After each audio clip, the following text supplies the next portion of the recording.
Ever since the global phenomenon that ended up being Spider-Man No Way Home, there's been a lot of rumors in regards to what happens next with Sony's Marvel Universe and Marvel's Marvel Universe. Well, the jury is still out on both of those, especially with how Marvel is going to proceed with Spider-Man. But when it comes to Sony, they could legitimately do anything. Now, one of the producers from Sam Raimi's Marvel franchise is really hopeful that Spider-Man 4 will get made.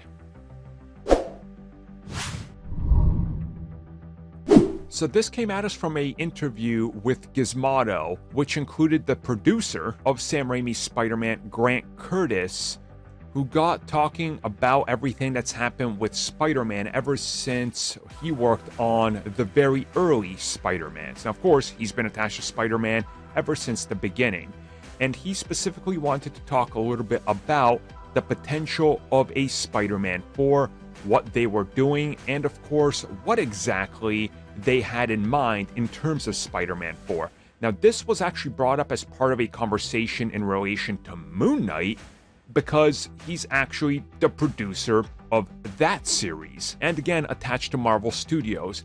And he says that he's seen the things out there, he's seen the hype, he's seen the rumors, and certainly he hopes that some of that turns out to be true. He says that there was a lot of good things that he wanted to see in Spider-Man 4, from the likes of Mysterio, obviously, to Vulture and things like that.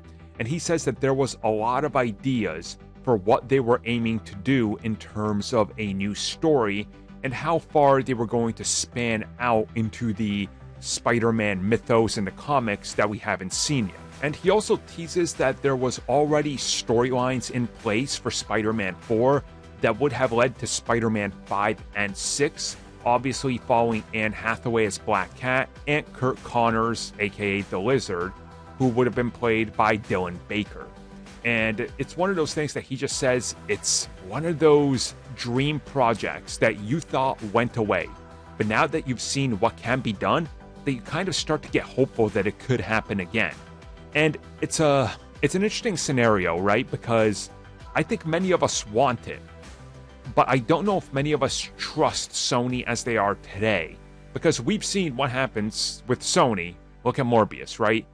Look at what they're trying to do with Venom. We don't just want them to do it out of, well, we can do it now, people will trust us. We want them to do it with love. And I get that he has some of that same apprehension as well when I look at the interviews and read them. It's just kind of like, I would love to do it, but it has to be the right place and time, and the people. And that is kind of telling, in my opinion.